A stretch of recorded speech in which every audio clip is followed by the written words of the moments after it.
right, you ready? Good evening. I'm the divine.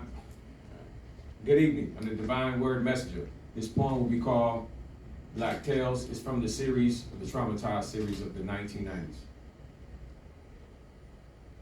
If they say it started with a thought that these prejudiced bastards was thinking, hiding behind closed doors, they had to have been standing on top of sealed, stamped congressional floors. One sporting the initials J-E-H, he sat with his colleagues and he plotted. He looked up one day and said, "Gentlemen, I think I've got it. You see, if we can't keep these Negroes in fear for years, then we're going to sell drugs to their kids and place surveillance on their peers." So him and his team conspired, guns were hired, bullets were fired, some of our strongest black voices from the 60s. I have a dream that someday, well, you know how the story ended, he was eternally retired.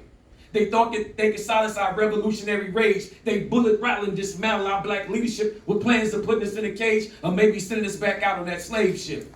I remember being a young boy when my grandmother told me, "Little Michael, baby, Christ died." Grandmama, I'm too young to know Jesus, but I did see crucifixion. By the way, Malcolm and King died.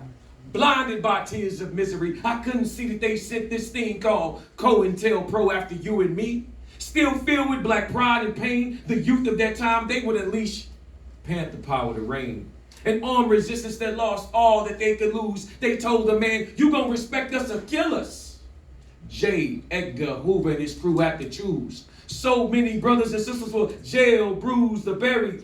Being a revolutionary got to be hella scary. All our armed bands and demands still can stop their genocidal infestation of lady heroin being shipped to every block in our black nation. All the fathers and the uncles and the cousins who were shipped off to Vietnam to drop bombs came home looking for her love to calm the storm.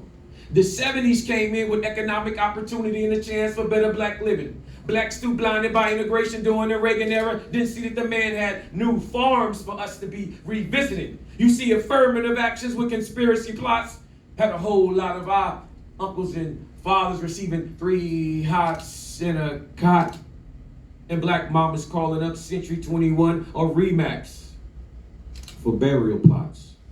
Every Sunday, crying and bereaved, black families filled out church seats while the 90s babies came out screaming thug life every time they hit the streets. Young juveniles running around having fits, busting shots. Y'all better duck, because they don't give a who they hit. Money-driven ministers. You know, we call them Reverend Cash's checks. He tells me, "Brother Michael, you're too serious. Calm down. Bling, bling, baby. Heaven is what you make it."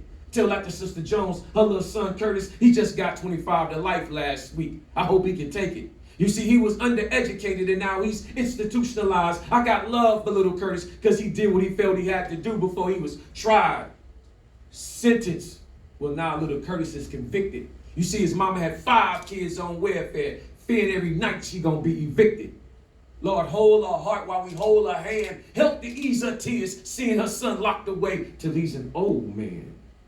Black life still goes on every day under this racial government with a whole lot of my peers living with correctional addresses as their permanent residences. I send out an eternal rest in peace to all those soldiers now laying, resting, and buried. May all their deeds from the 60s and 70s remain legendary.